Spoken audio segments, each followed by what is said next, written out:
हेल' लोगोफोर, नोंथांमोनखौ आंनि चेनेलाव बरायबाय। आं नोंथांमोननि गेजेराव मोननै बर'नि गोदान शर्ट फिल्मनि आपडेट लानानै फैदों। आं आसा खालामो नोंथांमोनहा अननानै आंनि भिडिअखौ जोबजासिम नायलांगोन। सेथि आपडेटआनो जादों दैदेन प्रडाक्शन चेनेलनिफ्राय। बे चेनेलनि गेजेरजों बिथांमोनहा शर्ट फिल्मनि भिडिअ लानानै फैबाय थायो। बे शर्ट फिल्मनि टाइटेलानो जादों सोमदोन।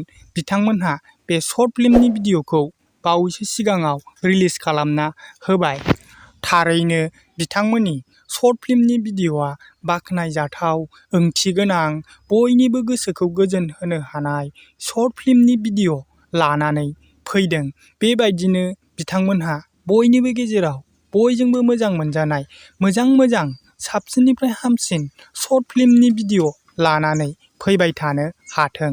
नोंथांमोनहा बिथांमोननि बे सोमदोन शर्ट फिल्मनि भिडिअखौ नुवाखैबा आंनि चेनेलनि डिसक्रिपसनाव बिथांमोननि लिंकखौ होनानै दोनदों।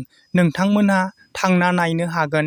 लोगोसे बिथांमोननि चेनेलखौबो सापर्ट खालामना फै। नैथि आपडेटआनो जादों बड' सावगारि चेनेलनिफ्राय। बे चेनेलनि गेजेरजों बिथांमोनहा गिबि शर्ट फिल्मनि भिडिअ लानानै फैदों। बे शर्ट फिल्मनि टाइटेलानो जादों भाइरेल। आं नोंथांमोननि गेजेराव दाखालि साननैसो सिगां बे भाइरेल शर्ट फिल्मनि सोमोन्दै फोरमायना होदोंमोन। बिथांमोनहा दा बे भाइरेल शर्ट फिल्मखौ रिलिज खालामना होबाय। नोंथांमोनहा बिथांमोननि भाइरेल शर्ट फिल्मखौ नुवाखैबा थांना नायनो हागोन। बिथांमोननि चेनेलनि लिंकखौ आंनि चेनेलनि डिसक्रिपसनाव होनानै दोनदों। लोगोसे बिथांमोननि चेनेलखौबो सापर्ट खालामना फै। आंनि दिनैनि भिडिअआ बेखिनियानोमोन।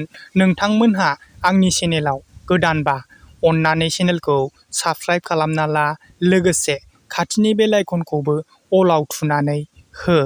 आं नोंथांमोननि गेजेराव बेबायदिनो बर'नि गोदान शर्ट फिल्मनि आपडेट लानानै फैबाय थागोन।